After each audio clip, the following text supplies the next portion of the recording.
Right, What what's going what on? episode are we on? What episode's this? 44, episode 44. Scarlet Page, who is a photographer, surprisingly. She is a rock photographer, I guess. Like she Yeah. photographs musicians and generally rock musicians.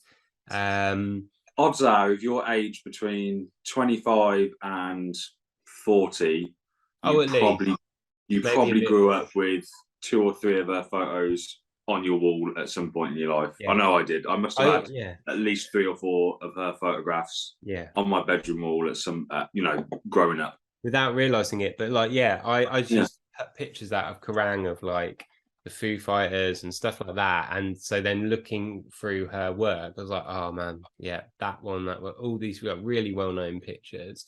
She started working when she was just out of uni, assisting another photographer, and then just got into, doing that and has made a name for herself over the last, 20 plus years, maybe 30. I don't know. If you're listening to this and not watching it, you should be watching it because there's so many different photos that we talk about that I've dropped them into the YouTube video. So if you're listening to this, there's a link in the description to watch this episode on YouTube. So go and do that. But just anyway, watch it and listen to it. It's a bit of a longer one because we just talked about so many different things. We recorded it a couple of months ago. Not that that really means anything. We talk about our work shooting the Foo Fighters, the Wildhearts, Red Hot Chili Peppers, loads of stuff like that. You're annoying. I'm going to mute myself and let Jamie continue. Tell everyone about Front. Yeah, so thanks for checking out this podcast. But yeah, if you haven't already registered to the Front mailing list, there'll be a link down below. Front is coming soon. We've had a few challenging weeks with it, but we're so close to doing it. But yeah, when we do launch, the only way you can get on start again. When we do launch, the only way you can actually get on Front is by registering to our mailing list. I'm sure if you've already done that, you'll appreciate that we don't send out any emails. It's just so you can be on there. We can gauge how many people are going to be on the platform when we do go live. And it's going to be exclusive when we launch. It's going to be exclusive to those people who have registered until we can get everything working and running smoothly. So yeah, check out the link, hit the link below, register to the mailing list, check out everything that we're doing here at Front, and follow us on Instagram. That's where we do most of our updates. More news will be coming soon. But for now, enjoy Scarlet Page episode. Drum roll, please.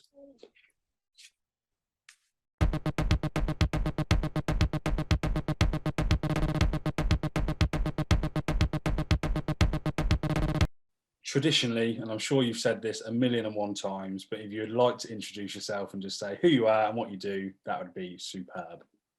My name's Scarlet Page and I'm a photographer. I've worked in the music business for over 25 years now, but take pictures of people predominantly. Yeah.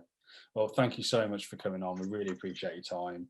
And we actually want to start things off a little bit differently, I guess, because we know that everyone knows what your work is, even if you don't like to admit it. We know that everyone knows your work and we know your work and we've had it up in our bedrooms for God however long. Yeah. But we want to start off by asking you more of a recent project that you've had going on to see if it's still something you're kind of doing at the moment. Luke, you know a bit more than me. Well, it was based around lockdown, wasn't it? Yeah, it's a project. I really enjoyed seeing it. The photographing children in the people's gardens. Just I thought it was really interesting. It quite resonated because my son Rudy has an elephant that he's had since he was born, and it's like torn to pieces, and it used to be really fluffy and it's really flattened, and he takes it everywhere with him.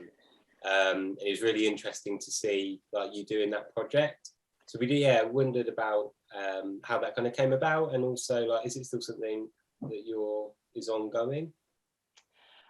So like everyone, when lockdown hit, I think a lot of photographers turned to sort of working on their archives as well as juggling families and mental health of the whole family and all that stuff. So but at the same time, actual photo shoots were quashed and they couldn't really do anything at all, and everyone was so freaked out about meeting other people, and so everything had stopped basically. And as you know, and there was this whole thing about doorstep photography, and that wasn't really something that I wanted to do, because as valid as that wasn't what I was trying to achieve. But at the same time, I needed to get my teeth into something that would keep me feeling like me, amongst having to sort of take on all these new roles, like the Groundhog Day, the sort of, I mean, you know, my kids who are 11 and 14, if you ask them what did mum do in lockdown, they'll say, oh, nothing really.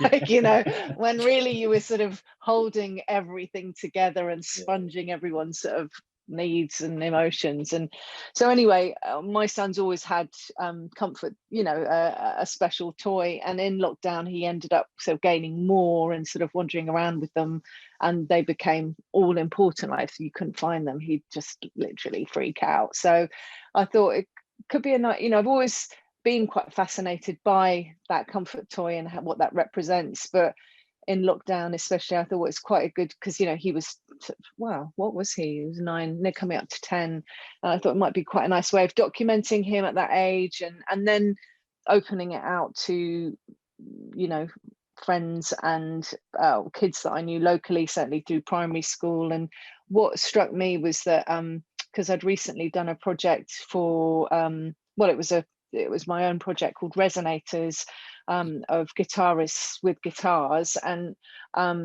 it was a way of putting the subject at ease, you know, to have them holding something that meant a lot to them. And I mean, with guitarists, it is their one true love, isn't it? And similarly with kids, their comfort toy, I mean, they almost go to a different dimension when they're holding it sometimes, you know, they sort of, it takes them to that place. And so I thought, well, that will be quite a nice sort of thread. And also what I wanted to do was try, you know, even though we were all freaked out by that first set of lockdown and going to people's gardens, it was, I got a bit of a kick out of being able to get something that felt really intimate, even though we had to keep our distance. And I ended up taking, I don't know, maybe it was about 60. It was certainly more than I did for Resonators.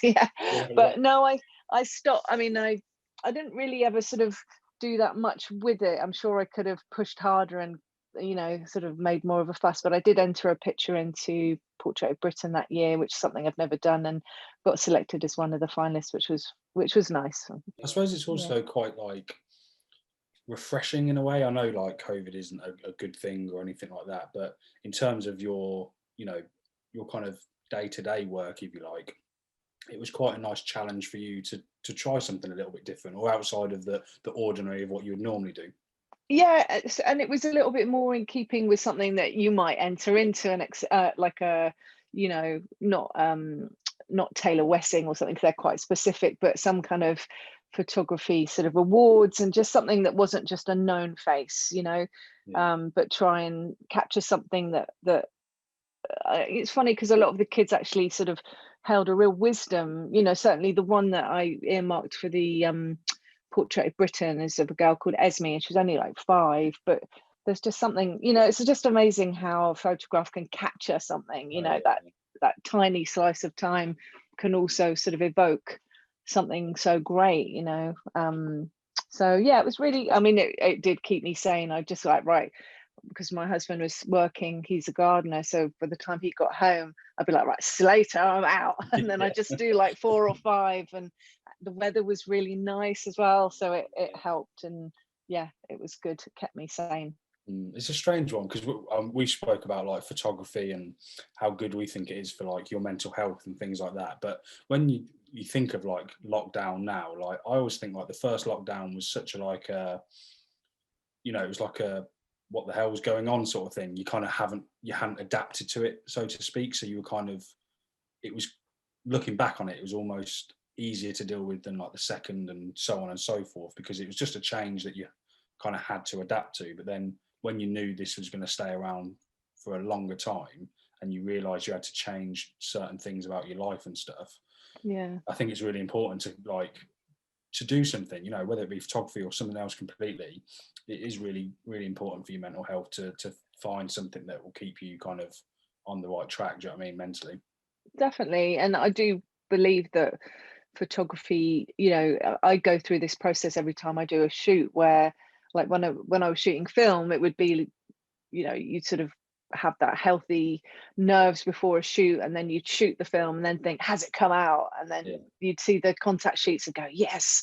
So it's like this sort of roller coaster of emotions. And even still now, you know, whether I'm shooting you know, a fitness instructor down the road or a famous name, you know, like Kelly Jones from Stereophonics or something, I'll have the same kind of pre-shoot feeling. But I think that keeps you, you know, it's part of my process.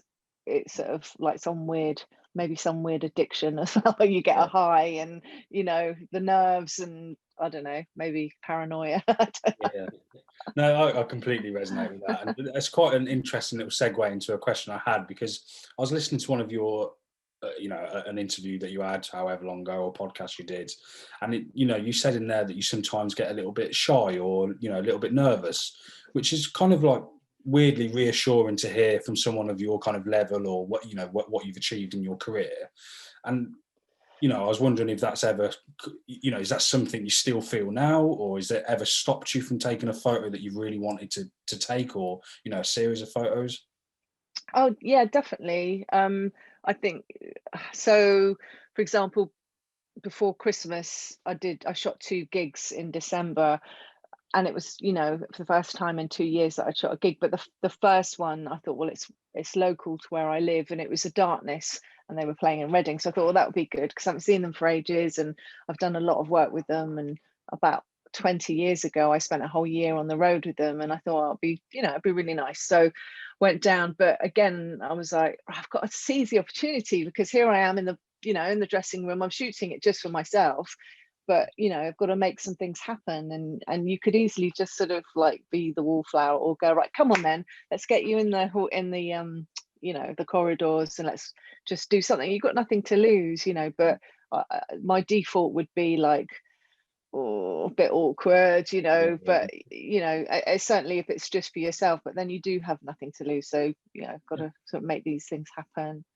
Yeah, it's quite funny. Like, you know, you've just reminded me of saying it's quite a. I don't know if this is a brag or not, but do you know what? You might have even took the photo. So talking of the Darkness, I think I went to like one of their first ever like UK appearances, and it was at Download Festival, and it must have been 2003. I don't know if that rings a bell. If you were there. So I've managed to avoid a lot of Download.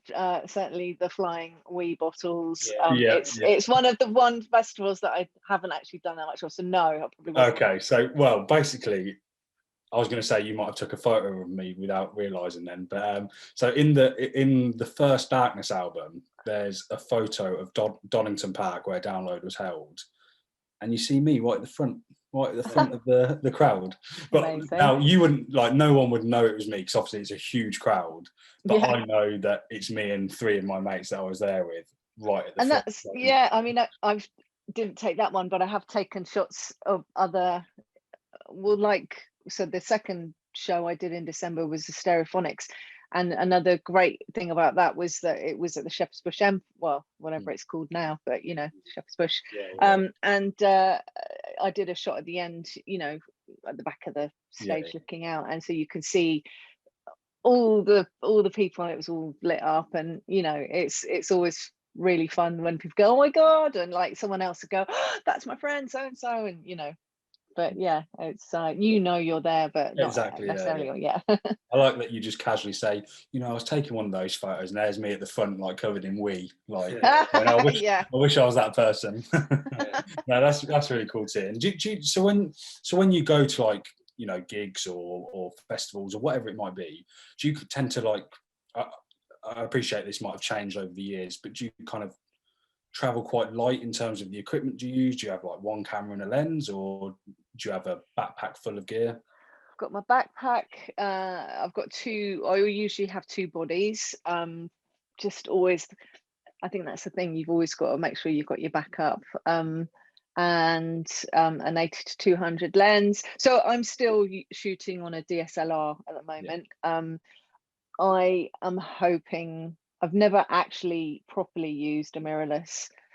but it's the time is nigh, and like the camera that I've got at the minute is a Nikon 810, and it's great for portraits, but as I found in December, actually having not shot lives, gigs for a while, it's just too slow for that action, and there was definitely a lot of things that I was missing out on, because it's a brilliant camera, but not for sports or that sort of thing. And I've got a shoot next week where I need something that's a lot faster. It's not music, but it's got like dance and movement, and I think I'm going to have to make the leap soon, but then that'll be a problem, because I don't want to have two mirrorless bodies. They're so expensive. Yes. So maybe I'll keep one DSLR, but always having two bodies, and numerous batteries, and for the bodies, and then the flash, even though I don't use it that often, but extra batteries, and 80 to 200, 85mm, 24 to 70, and I think I've got something wider, but I don't often use it. It's quite weird, because I'm guessing we've all been there as photographers, right? No matter what level, when you get a new camera, you're excited because you want to use it, or lens, whatever it might be, you're excited to use it. But at the same time, if it's when you're in a situation where there's a little bit of pressure, or you've got to produce results, you're kind of nervous to use it, right? Because you kind of know what does work, but at the same time, you've got to take that leap sometime, right? Well, I'm hiring a faster lens for this shoot that I'm doing, and they were like, "Oh, you should just get the mirrorless version, because it's so much faster." And I'm like, I just can't take that pressure. Just using a mirrorless for the first time on a really important shoot. I mean, I have done that before with like a Hasselblad medium format digital, which I was having to download software on the hoof before a massive so it's not the best place to be. You want to practice. You can never get too much. There's no turning back though when you get that. Like, I've got mirrorless, and it's like there's no, you kind of go, oh, why did I stick with a DSLR for so long? Like but it's I don't know if it's that much of a leap once you kind of get used to it. It's so much lighter. Well, that's the thing, and the other, I'm going to have to get used to that, because actually sort of having that weight is what I'm used to, so that's the interesting thing. I'll see, it'll probably only be for like one go, and then I'll be like, oh my God, what was I doing? Like you say, why didn't I do this sooner? Because actually, it hurts, and the stuff's heavy, and so you haven't got like 3 assistants with you or anything like that helping you? No, not at all. I wanted to ask you about photographing David Bowie, because I'm a massive Bowie fan. Like, my daughter is named after David Bowie, and Bowie, not David. I was gonna say my mate call her Dave, but her name is Bowie. The era that you shot him in, like that kind of late 90s, is kind of one of my favorite eras of his. And like, the earlier stuff to me is that music that's like, it's just always been around, and I love it, but it wasn't my Bowie. And particularly like the last couple of albums that he put out as well, they're my favorite albums of his. But that late 90s stuff, I feel it doesn't get as much love as it kind of deserves, really. But I don't know if that's like slightly rose tinted glass or whatever, but I don't know, like, what was it like working with him, and like shooting him, and did you get much time with him, or was it a real quick, like, in and out kind of thing? Well, it sort of came from nowhere. It was a bit of a surprise, really. I've always done a lot of work with Placebo, and at that time they were very close with him, and he had seen imagery that I'd done with Placebo, and he was rehearsing for his 50th birthday tour, and he needed someone to take pictures of rehearsals and of the show at the Hanover Grand. So I got a phone call from management saying, that we want this covered, and we really like your stuff, and would you come and take some pictures of rehearsal? And so basically what that, and obviously, I suppose where I wasn't the same place as you with David Bowie, where you're like, you know, like, because there are some shoots that I've done where I've been like, oh, like the waiting before the shoot is just unbearable. But I kept it quite together, although, you know, it's the respect, isn't it, for somebody like that. It's like it's a massive pressure to sort of make sure you come away with the goods. And, you know, but what struck me was that because he'd requested me to come and do it, he was, when I think from what I've heard, he was just like the loveliest gentleman, you know, and very respectful. We had a, you know, a good chat beforehand, and he basically said, do whatever you want to do, you know, so just go for it, you know, get on with it and do whatever you want to do. So I set up on the stage. I did some shots. Well, I was shooting with my medium format camera on the stage and setting up lights, and you know, I suppose it's the thing is you tend to sort of overthink things sometimes. Well, I think, oh God, I better not just shoot like reportage because that wouldn't be enough. So I need to sort of do something a bit more. And then, so, you know, I just did what I could, but some of it I didn't do brilliantly. And you know, there were these sort of like projections on sort of egg-shaped things. And, you know, some of it was like overexposed, and obviously I was shooting on film and going, oh God, you know, a lot of how I shoot is a bit sort of, it's not necessarily always technical, but I just get on with it and do it and then go, oh, that worked, or no, that really didn't. But yeah, I mean, he was just, I suppose I sort of went to a slightly other dimension myself in terms of, right, I've just got to get on with this, be really professional. But I think his, just how lovely he was actually made me feel maybe more nervous, because I was like, oh my God, he's really trusting me and I've got to, you know. So yeah, it was a real honor. I mean, amazing. Yeah, I mean, what a memory to kind of have as well. Yeah. I know. That's it. You know, as a print as well, do you know what I mean? And it's quite reassuring, because like I get this sense of feeling from your, you know, from the kind of, you know, videos I've watched on your photography or your actual work that I've seen, right? It always comes across quite humble. And it's like almost reassuring to know that you get nervous as well, right? Or, you know, it's not just like, I'm going into work today, I'm going to do this, I don't really care. And I remember, like, you know, I think I watched an interview that you did, I don't know, it could have been 10 years ago for all I know. But you were saying that, you know, and it's something I've never thought about, but you were saying like sometimes the bands have just had a shit time on stage, but you don't really think about that, right? So, you know, you've got to be kind of candid with your photos and make sure that you're kind of shooting away. And I guess I wondered if it's, do you always have that kind of creative freedom, or is that just a case you've got to put yourself in that position, or is there sometimes like rules that you need to follow, or unwritten kind of rules? So I probably inflict my own rules because I am probably overly sensitive to, you know, but, you know, there are some photographers that maybe straight after a show would barge straight in, and, you know, but that's not, unless we sort of agree that that's what I'm going to do. I think I'm a bit more respectful in terms of, I think, right, well, you know, I'm just going to give them a bit of time. I think somewhere along the line, you know, that message has been sort of said to me, and then I've thought, okay, I don't want it to feel uncomfortable. So I only really want to be there when it's okay to be there, and, you know, take advantage in that way when I feel like it's the right time. So I'm probably too sensitive to it, but then that's not necessarily a bad thing. That just fits right with me, I suppose, and how I want to do it. And I'm definitely not sort of in your face. I'd rather sort of, in that kind of reportage way, I'd rather just sort of, you know, almost be unnoticed. Wall, so to speak, rather than in someone's face saying you should sit here, you should be doing that. Which is, you know, I appreciate that when you're doing a photography shoot and there's, you know, a certain result that you're trying to get, then that's great. But it's nice to know that, you know, a lot of the photos are genuinely what's going on at that time, right?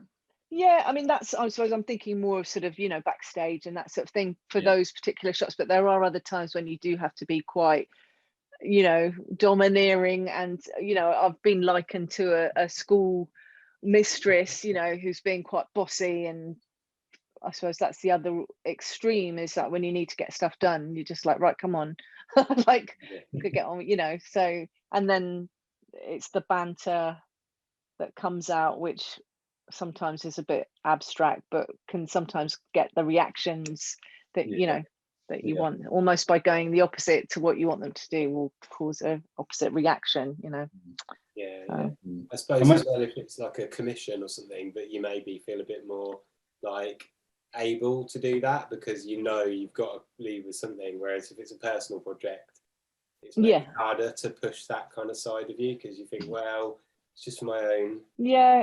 But then at the same time, if people aren't willing at all, because that has happened occasionally, not often, then you just think, well, you know what, I'm not going to push it, because if you don't want to do it, something I can do.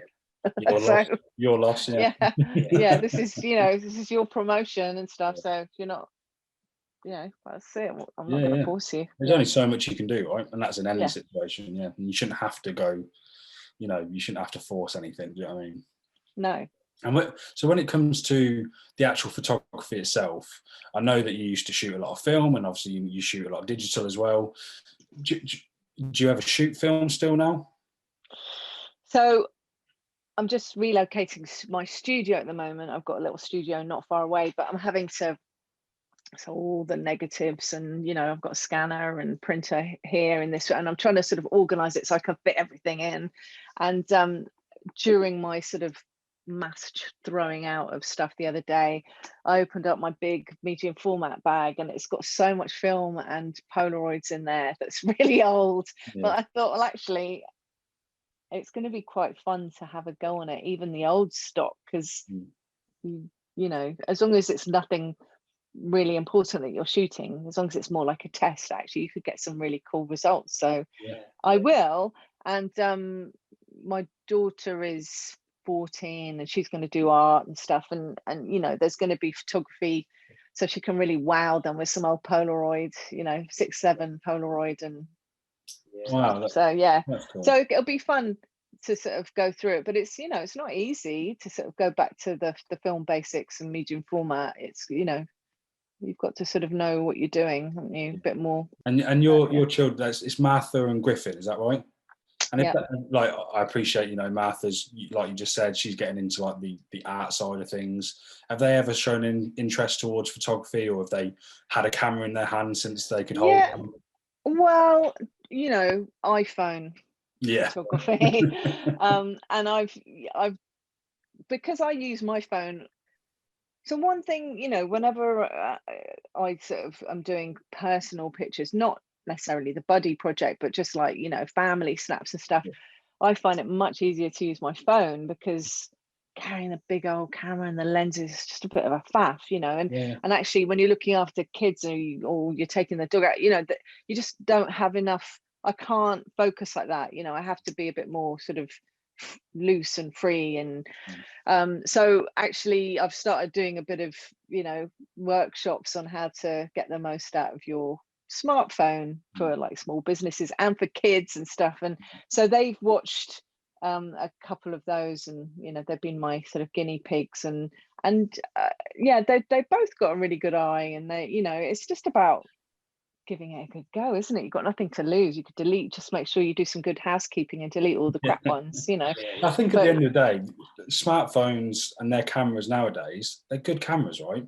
And I guess, like, for me as well, I take a lot of photos on my phone, because sometimes like you said, I don't have a camera sitting around my neck or whatever it might be, and sometimes I just want to capture the moment. I don't want to think about trying to take a good photo. I'm not taking a photo to make a pretty picture. I'm taking a photo to capture whatever's happening at that time. And really, that brings me just as much, because I'm the only one that's going to be looking at those photos, right? Or friends and family. It's about you capturing a moment that will make you smile when you look back on it.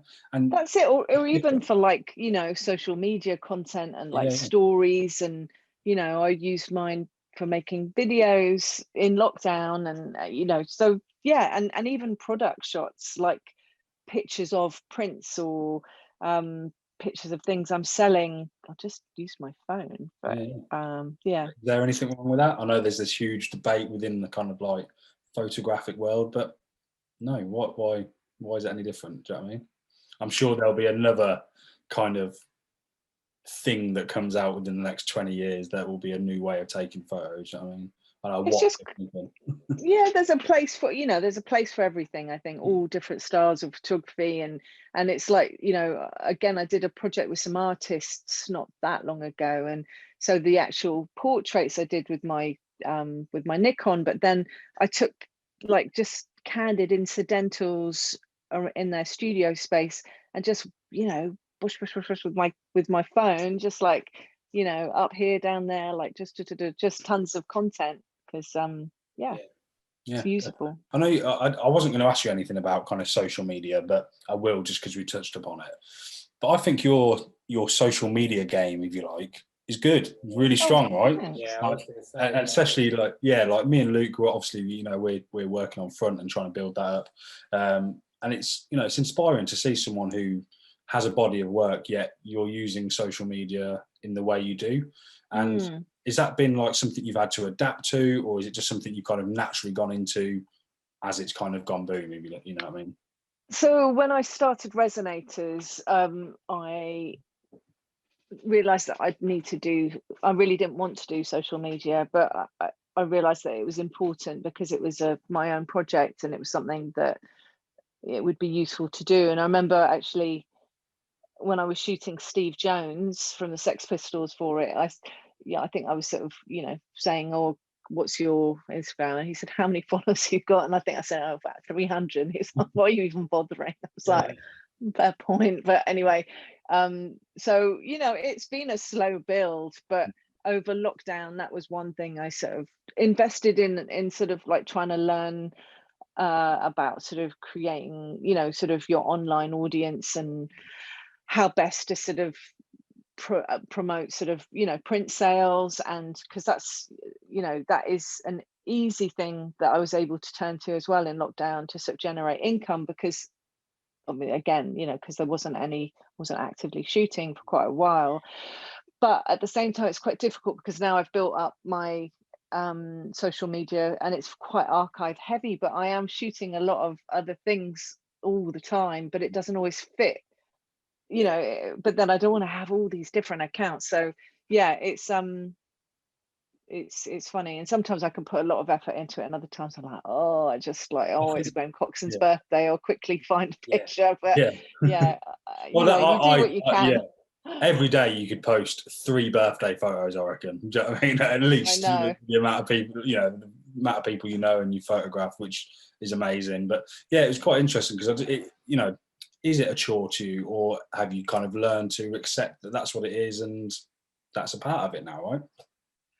No, I do enjoy doing it, but I mean, the thing that strikes me is that you have to be an expert at so many things now. When I first started, you take pictures, take them to the lab, and that was it. Yeah. And now I have to be, I'm a shop owner of 2 online shops. I have to try and work out mailing lists. I have to do mailing lists. I have to do social media, content creation, make videos. I mean, speaking to camera, it's easier doing this kind of thing, but when you have to, like the thing I did before, I had to sort of present something, and it's just really hard. It's not what I do. Even sort of teaching, it's not what I do, but you sort of, the more you do it, the more practiced you become, I guess, and it does get a bit easier. But all of it fills you with horror to begin with, doesn't it? Yeah. We've started making videos in the last kind of 6 or 7 months or so, and we'd both admit it is terrifying talking to the camera when like this, you're having a conversation, there's no pressure, but when you're trying to record yourself and then you watch it, like watching it back, I think that's the worst thing, because you'll talk to the camera and you're like, yep, I've said everything I need to say, then you watch it back and you're like, I know. Do you know what I mean? It's just you're like, now I know what I've done wrong because I can see it. I don't want to be portrayed like that, so now I've got to do it again, and then you've got more pressure. I don't know. It's not. And it gets hard. It doesn't get easier. It gets harder when you have to re-record.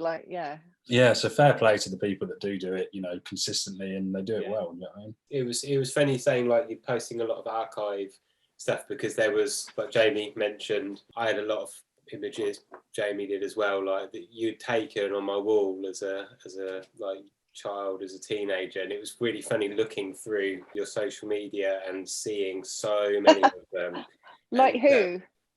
So like the Foo Fighters, was a big one. That was a real big one when I was. So me and Luke are both very into the Foo Fighters, but Yeah. Luke, you're a little bit older than me, so you've known them longer, right? So like, Yeah, I feel like when they it's one of first those formed. questions, like, what was your first Foos album? That kind of thing. But yeah, Yeah. both had Foos on the wall. I definitely had Blink-182 on my wall. Yeah. Oh, okay, yeah. Yeah, I remember that first. I remember reading in Kerrang when the Foo Fighters had first formed and being like, "What's this name? I don't like it." And now, like, yeah, I didn't know where that name had come from, and I was expecting them to be really. I just didn't think they were going to be any good because they had such a weird name. Well, yeah, and none of us knew. I think was their first performance at Reading Festival. Yeah, one of their in the tent. when Yeah, they packed that tent out. Yeah. So I did shoot some of that, but God knows where those transparencies are. Yeah. She says, looking over at the massive file cabinet. One day. Yeah. But the one that popped up recently was the Wildhearts, that Justin Lustig cover, because that was like, that was a big record for me. That single in particular. Tell her why that song's so important, Luke. Why it was that one song and not the album. Well, yeah, because me and my mate went to buy the album, and I didn't have enough money to buy the album, so I had to buy the single. And he got the album, I had that single, so I played that single to death. And I remember being like really almost like transfixed by that cover, because I just thought, like, I loved them so much at the time, and that they had the like Mark Heads on that cover, but he had only recently become part of the band, and I'd not seen them with him in it before. I'd not seen the band with him in, and so I was like, is he a boy or is he a girl? I don't really know. And that was like, it kind of added to the whole like mystery of it all.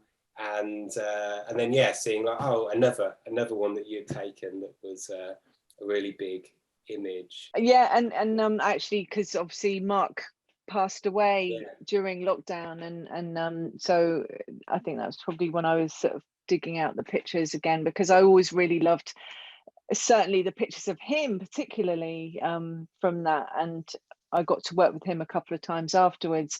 But I think that picture really again resonated with quite a few people, as a sort of nice image to remember him by as well, which was it's really nice. I had like one, not run-in, what's the wrong word, like I can't think of the word, like not really meeting with them, but like I went to see them, I think it was like 97 maybe, and they me and my mate were trying to rip the poster, like in the frame, we were trying to rip the frame off the wall to get like the tour poster out of the back, and then like Ginger just walked around the corner out of the dressing room and was like, oh, I'll get it for you, and just ripped the whole thing off the wall. Like, took the poster out, and then come back, and took it off us and just walked off.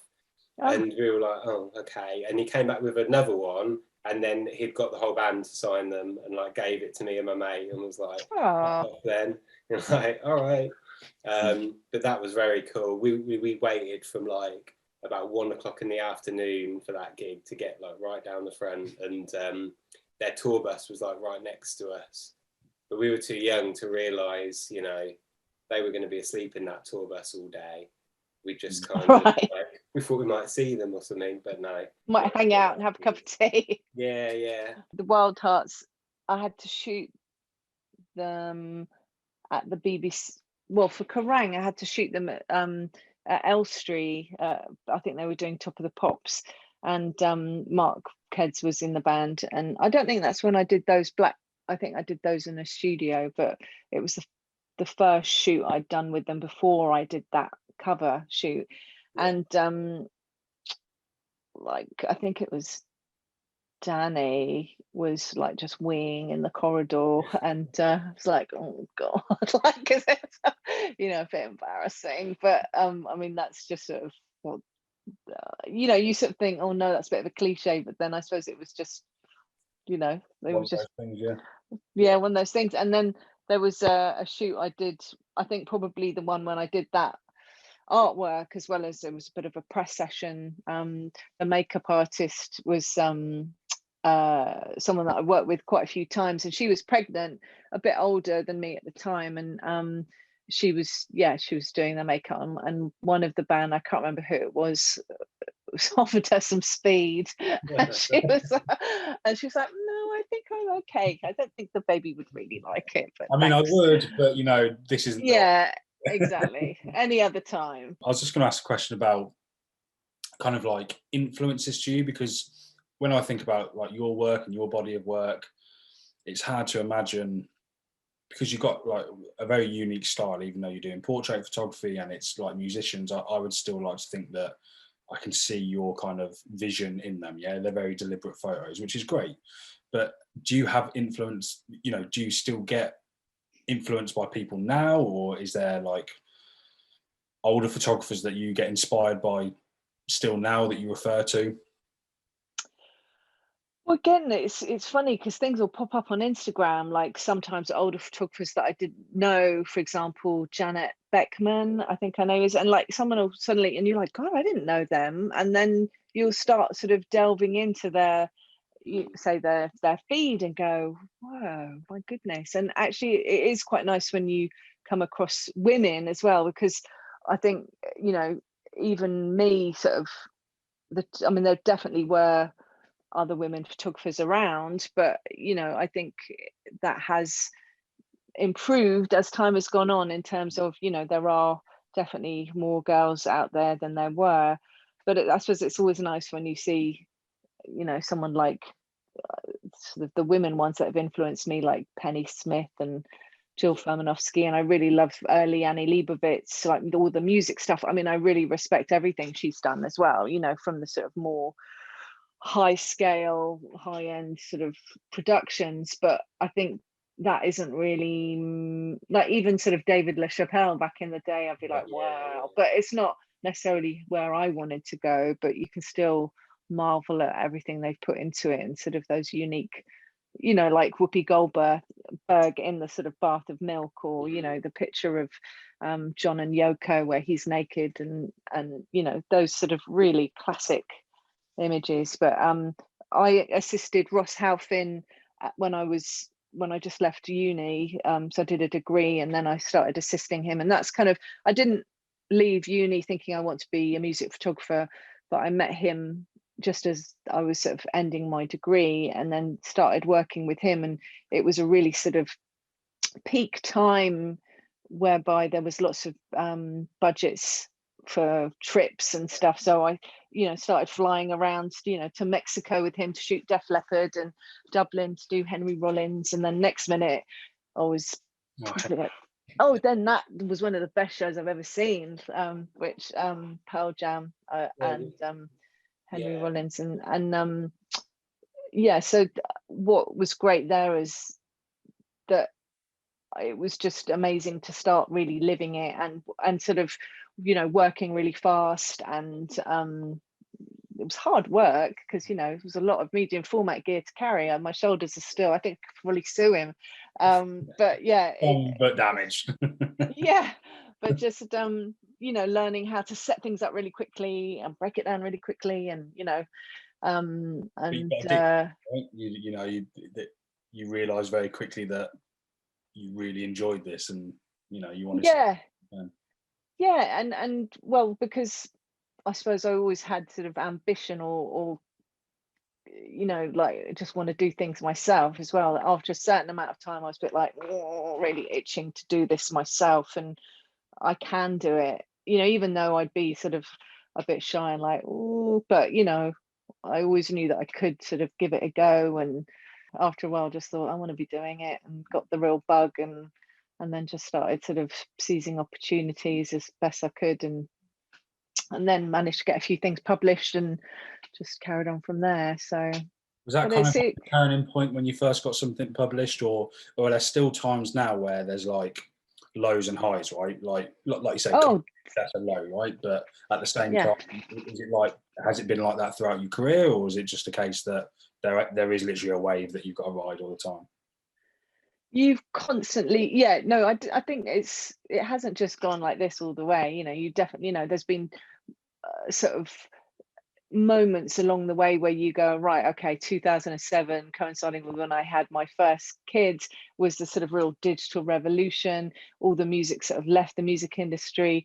I mean, the money left the music industry in terms of sort of budgets, but then also digital photography just sort of, you know, came up, and all of a sudden everyone could take the pictures, and, you know, so it was like there've been lots of things. And then also I found that as a just in my case, that people just sort of wrote me off and thought, oh, she's just, you know, she's a mum now. And it's like, oh my God, like I've worked harder, I think, since I've had kids in terms of just what I do than ever, you know, before then. You know, it's just constantly having to sort of move with the times, and that's it. Even the sort of social media and everything, it's just you can't sort of just assume that it's always the one thing you can guarantee is change, and you've got to just keep changing, that sort of thing.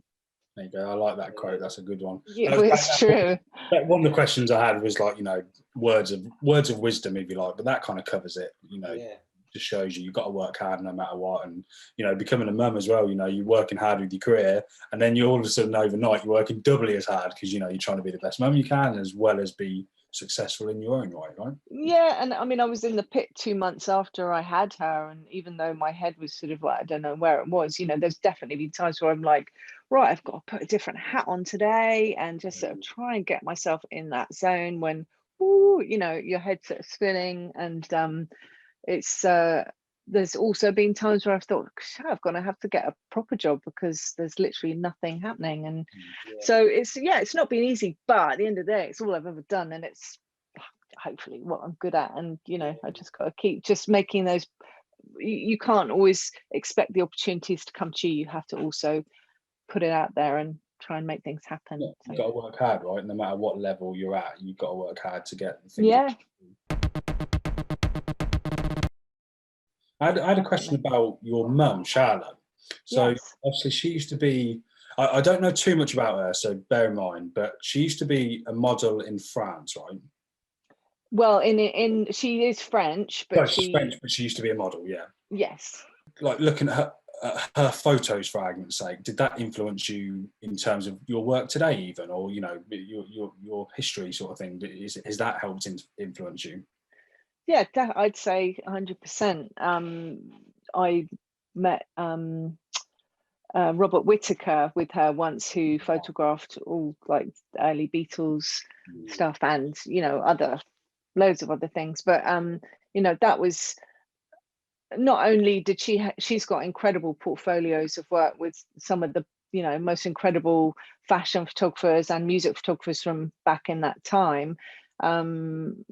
So they definitely struck a chord. There's like a whole calendar she did for Coca-Cola where they're just amazing, they're brilliant. Yeah, so meeting Robert Whittaker was like just seeing all his old cameras, and I think he definitely, because he was a Nikon shooter and he had some really, really old bodies, and I just found it really exciting to sort of, you know, just look at them and hear some stories. And so yeah, I definitely say side of things as well. Do you know what I mean? Like, very inspiring to know that you've still wanted to follow your own path and, you know, make a success of yourself. You know what I mean? Which I think, you know, is an important thing to know. You should never kind of assume anything's going to be given to you in any way. You know, anyone. Do you know what I mean? So it's nice to know that, you know, you were influenced, but at the same time very much made it your own. Is there anyone that you've been like going after, trying to shoot, that just doesn't happen, that's never happened? Let me think. You don't have to name drop if you don't want. Yeah, no, there was a time when I used to go, really love to, so for example, I am doing a lot of positive channeling for, I really like Tame Impala, so I keep going, oh, Tame Impala, like, really like to shoot them. They just make me feel so happy, and not in a sort of drug, I mean, I've never taken drugs, it's not me, I'm just a bit unusual in that. Definitely not one of the Wildhearts. I don't think that's unusual at all. Well, you know, for some, but let's don't do drugs. but Tame Impala are so euphoric that you don't need. Yeah, there's something about it. I don't know. Just that's the great thing about music. It takes you to these places. But there are a couple of other women that when I was doing Resonators, I really struggled with the women's side of it, and I really wanted to have more featuring, but many just weren't, either not, like Viv Albertine at the time. I was chasing, it didn't happen. Bonnie Raitt was going to do it, and it just, something like she had some personal things going on, like family illness or something at the time, so that didn't happen. But quite soon after I'd finished Resonators, sort of St. Vincent became more in my arena of like, God, if only I'd sort of known back then I totally would have wanted to do St. Vincent. And Courtney Barnett I'm a big fan of. But actually, I was speaking to someone the other day and I was going, oh, so there is a potential that maybe something might happen this year with both of them. We've just got to chase it and try and make it happen. Oh, you heard it here first. Yeah. Fingers crossed. Amazing guitarist, isn't she? Like, watching her live, it's just like stunning guitar playing. It's absolutely like, she's incredible. This is it, and it's just shooting live I do enjoy, but at the same time there's nothing like just getting your own portrait. And it's like when I shot Duran Duran, who were teenage pin-ups for me, I did afterwards think, oh my god, I've got my own posters now, like that I've made myself. Which, no, they didn't actually become, I didn't make them into posters like a weirdo, but it is that is where you can really capture something that is yours, and sort of have that connection. And so hopefully that will be something that I can try and make happen. We'll see. That's cool to hear though, because it's like, again, it's inspiring to know that you can take a photo and you can get like the same sense of reward almost that a fan of that artist might be. Because like as photographers, we know that when we take a photo that we're proud of, other people might not get it, right? So you're like, this photo means probably more to me because people don't get it. But when you're doing work like, your body of work with taking portraits or, whatever it might be behind the scenes, it's still nice to know that you're getting that, oh, that's a good photo, I can't wait to see them, that kind of feeling. Do you know what I mean? It's not just like, I went to work today, I took some photos, I don't know where they'll be used or what they're going to be used for, but I went and did that. Do you know what I mean? It's still nice to know that you get excited about doing it. Yeah, and I mean, it can be, so like when I shot Peter Green for Resonators, that was quite a challenge to try and, well, A, get in contact with him, and B, make it happen. And sometimes it's the feeling you get when you've got something that fits. Like I came away from that because he at the time, he couldn't hear very well, like he definitely needed hearing aids, and he's quite sort of out there, and so it was quite difficult to sort of really, because he couldn't really hear that well.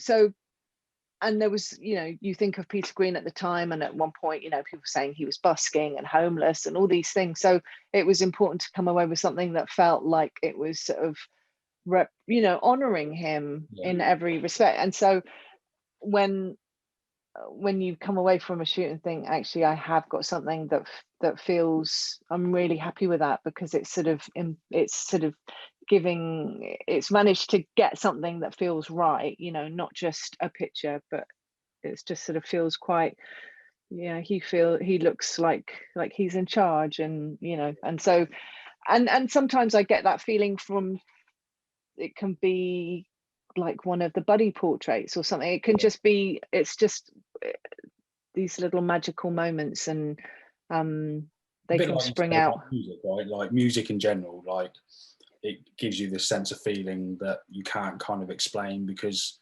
everyone has their own individual taste. There's I mean, this is it. Like the other day I made the family watch West Side Story. We all don't like musicals, and certainly not dancing in films, but there was one song, literally, I was like, I can't listen to it. And I was a mess. I was described as fragile, but music can take you to these places, you know, and you're just like, what is going on? How can music sort of get that much emotion in you, you know? But yeah, I don't like. I've never been into like classical music, right? Shock horror, but I watched the TV show This Is England, and I heard one of the songs in it was by an artist called Ludovico Einaudi. Like, he's just an Italian pianist, and I fell in love with him. And I probably listen to him 3 or 4 times a week, and I have done for probably 12, 13 years now. And I've never kind of found anyone. I've found similar artists that I would obviously listen to, but I've discovered him, and to me, like, I probably will never listen to something similar. I don't know, maybe because I like all types of music, right? But I listen to him, and it means so much more to me that I kind of just, even though he's huge, right? But to me, I was like, I found him through something I watched. I happened to Shazam who it was, and I fell in love with it. And it's the same in many areas of life, right? With photography, with whatever hobby it might be. But with music, you can't really touch. Oh God, yeah. I mean, it can. That's it. When it surprises you like that, you're like, whoa, you know. Or that's it when you hear a new band and you're like, who is this? And it's just like, you know, because a lot of the time it's just like, oh yeah, so the radio or whatever, and it's just nothing. But then all of a sudden you hear something, you're like, whoa. I recently had that with this band called Wildhearts that I weirdly had seen them live supporting the Foo Fighters and was like, oh, they're pretty good. I'd totally written them off and then forgot about them, and then heard one of their songs off their latest album and was just like, wow, what is this? This is incredible. And I've gone back through all their old stuff and like, oh yeah, they were always a brilliant band. That was just kind of me being I don't know, because they play them on Radio 1, so I'm like, nah, that's like, it's not for me. But they're an incredible band, and like everyone speaks to at the moment. I'm like, do you like Wildhearts? Because like they're really, really good. But they are brilliant with an excellent like female front woman, like brilliant guitarist and stuff like that. But I need to listen to a bit more Wildhearts. Like, I haven't really listened to much, but well, if you get the opportunity, you've got to invite us now along with you, okay? Yeah. Okay. So yeah, Tame Impala, and Courtney Barnett. I mean, I saw her play in a small venue in Oxford not that long ago. It was before lockdown, obviously, and it was so good. And I think the first few times I heard her, I wasn't that keen, but then I got a bit more into her. And then after seeing her live, I was like, oh, she completely rocked. It was so good. But to be honest, I don't really listen to tons of new stuff. I tend to either listen to nothing or a bit of audio books to try and feel like I'm reading something. But quite often I can't focus on, especially, you know, when I'm editing and stuff. Sometimes I have music on, or I'll listen to random things. Like, there's a French music station called FIP, and it's just really mixed, but actually quite good. Yeah, I think it's good. Like, I go through stages of music. Like, you know, like if anyone asks you, oh, who's your favourite band or artist or whatever it might be, it can change like almost week on week. Definitely. And it's the same with radio. Like, I'm going through like a big Radio X phase at the moment. And I don't know why it is. I just happen to put it on and I really enjoy it. But then tomorrow I might be listening to a lot of podcasts. Do you know what I mean? It's just, you just go through these stages depending on what kind of mood or what's influenced you. I did have a quick question. I know it's getting on a little bit, but I had a question from Instagram that I actually thought was really good. Oh. I wanted to ask you if that's okay. Someone sent us a message. In fact, I'll tell you who it was. So Salvanti_shoots. There you go. We can give them a shout out. They said, what does narrative mean to you, and how do you capture a story within an image? I know you've answered questions similar to that, but I thought it'd be quite cool to get an up-to-date answer, so to speak. Well, it's what's interesting to me about photography is, certainly when I was at college, is like when you take a picture and put a little sentence underneath it, it can completely change how you view that image, can't it? Which, like, but it's quite hard to, I mean, you know, you saying that you can see I've got a style, sometimes it's harder for me to see that in my own work. But you're your biggest critic, right? Yeah, or I think as time, like maybe in the last couple of years, I've started noticing, okay, maybe I can kind of see what I try to get is actually happening, you know, so I can sort of see that. But it's that is hard unless you know, in one image to sort of try and sum everything, because it's open to each viewer's interpretation, isn't it? Yeah. So someone might not. It'd be interesting to sort of do a poll and get one, you know, for example, that Peter Green image, and go, what does this evoke in you? You know, what do you see when you look at this picture? How would you describe it? For to people who don't know who he is or whatever, it'd be interesting to sort of see.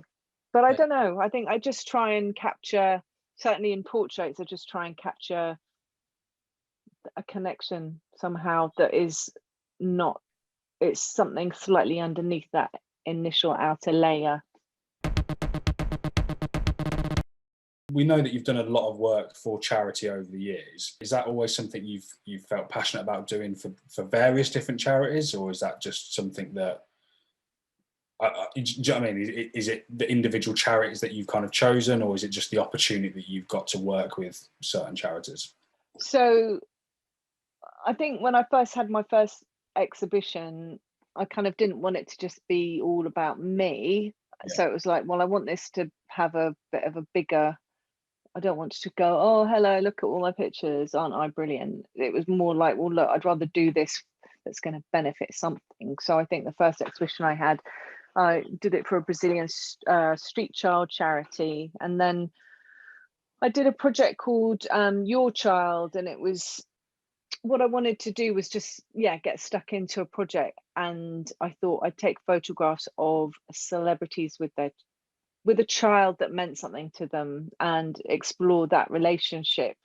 And I thought, well, who can, you know, what would work here? So at the time I had some connections with War Child, and I thought, well, that would work quite well. And we called it Your Child, and it was sort of raising awareness and funds for them. And then when I decided to undertake Resonators as a project, again, I thought, well, it would be great to find something that sort of fits in the music world, because it's going to be guitarists. And so Teenage Cancer Trust sort of, you know, there were a few things I was thinking, and then I thought, well, that could work really well. And so that's why I did that. But, you know, it's funny because recently with the whole, you know, the war thing, I've been thinking, I keep thinking, I don't, you know, what can I, as everyone, like, what can I do? Is there anything, you know, that makes sense, that fits? And still sort of struggling with that. But it's funny because I found some old posters that are from the War Child exhibition. I've got all these, like, while I was clearing out these Your Child for War Child, I was thinking, if only there was something I could do with all these old posters, and you know. But we'll have them. Or like, I've got, like, here just behind me is just loads of old exhibition prints and stuff, but it's just a way of sort of trying to see who we got here. Well, I got Liam. So it's like, you know, sitting around. Start doing a photo shoot. Well, I don't know how easy it is for you to arrange this, but obviously I know you've taken a few photos of Liam before, and you've also taken a number of photos with Foo Fighters and Dave Grohl, and obviously Liam's new song is like co-written with Dave Grohl, wasn't it? Oh, is it? I didn't know that. Am I thinking of the right song? I'm 99% sure that I'm not making this up. That'd be cool to get them both together, wouldn't it? Well, I'm sure very cool to write the song, but yeah, it'd be cool to see a Scarlet Page photo of the two of them. I'm sure you could reach out to them in some way. Well, I'm sure. Well, that's the thing. Yeah, I'm sure you're not busy, chaps, but can we organise this? Yeah. You've just written a book and released the film, but you know, I'm sure it's not an hour. Yeah. But you were saying about your office being a little bit, you know, chaotic, but it looks like it's organised chaos. To be honest, it seems like you've got a good order going with everything. Yeah, you're only seeing a little slice. Like, it's getting there. I've definitely got a pile of things I need to get rid of. So can you pull out another random one to show us? Let's find a random. So random. Oh, nice. Oh, that's unbelievable. That's really cool. Well, He looks quite young there. yeah. Yeah, well, that was 2003. So he had sort of, well, his hair's gone quite different now, hasn't it? Yeah. Oh, we had a question on Instagram about that, actually. We had quite a few questions, but some of them we've kind of already covered in what we spoke about and whatnot. But we did have one about what was it, Luke? John Frusciante. It just says John Frusciante is nice, question mark. So I think it means nice, but I'm guessing it's the whole band. So John Frusciante is probably the most popular person that I ever feature on Instagram. He is so loved by so many very passionate, adoring fans. You know, he's there's something about him, and I've shot the Chili's a few times, and then I shot him for Resonators, and when I shot him for Resonators, it would, one minute I'd feel like I was stealing his soul in terms of how he looked, and I was like, oh, he doesn't look very comfortable. But then other times he was sort of he was shining, and he's just one of those people that music is everything. It's it really is. A person who is generally passionate about what he's doing. He would do it regardless if he was sitting on, inside a hotel room for a year with the door closed, or whether he had to go on stage and perform. He just seems like a genuine person. Do you know what I mean? Like, completely. I mean, that is his focus. That's everything. And it's actually, I didn't realize that I've got so many different sort of moments of his career, and there's one shot that I particularly love where he's just post interview and he'd been really emotional in the interview, and you can see on his t-shirt the wet from his tears, because he just kind of came straight out into it, and see, just sort of recentering himself before then he sort of opened up and sort of moved on. But that shot was like just really vulnerable, and then you wouldn't necessarily notice the tears, but then when you see them you're like it's weird though, isn't it, because you've got that kind of exclusive story behind the photo, right, where I look at the photo and I go, he's sexy. Do you know what I mean? But until you look at the photo a little bit closer, and then you have to have it's that narrative thing again, isn't it? It's like you wouldn't necessarily know, but then I think that's what's quite nice in lockdown, when I was doing the little videos to sort of talk about what happened before the shoot, or the story behind the image.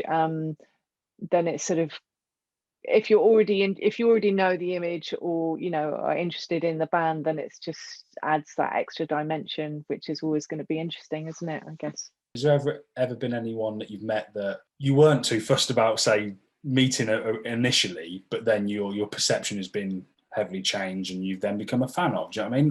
Like, maybe even someone that you weren't too keen on their music wise. I'm not saying you're judging them as a person, but I don't really know their music, I've never really been that first, but then you've met them, you've been inspired by them, and now you've become a fan.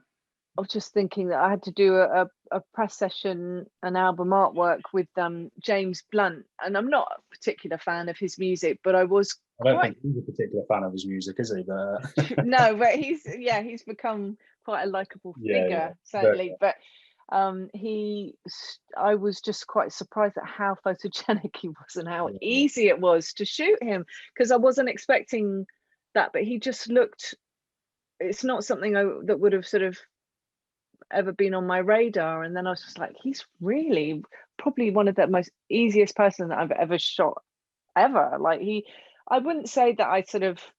Was that the portraits you did of him in the car, is that right? Yeah, did that. I'm embarrassed that I know that, but I do know that. I don't think like I really sort of necessarily reached sort of right into his soul, but at the same time he was just, I just thought, God, this is really easy. He looks great in everything that I'm shooting. He just is very, very photogenic. So I was like, wow, that was made my job a lot easier. But I don't know, in terms of, I don't think I've had one of those moments where I've gone from not knowing someone to completely going, oh my God. you know, I just love them. But I've had that with people that aren't necessarily like, I've had that on other shoots where I did a shoot with a guy called Henry Normal, who ran Baby Cow Productions, which Steve Coogan's did, like the royal family, and I had to do a shoot for the National Autistic Society magazine. I sort of reached out to them and said I wanted to do some work with them, and I did a shoot of him, his family, him, his wife, and his son who has autism, and that I came away from just with as the biggest fans of them both, on so many levels, and that's when you have shoots like that, when you come away and just it's really touched you on such a profound level, and just like humanity and the love, like parental love, and how far people go, and just that unconditional love, and you know, so things like that more so maybe. That's good though. It means you know you're honoured to be there and doing what you love. Do you know what I mean? Yeah, but it can happen anytime. You know, that was particularly. I remember sort of coming away just feeling so infused somehow. It's just, I mean, that does happen quite a lot on shoots, but that one particularly.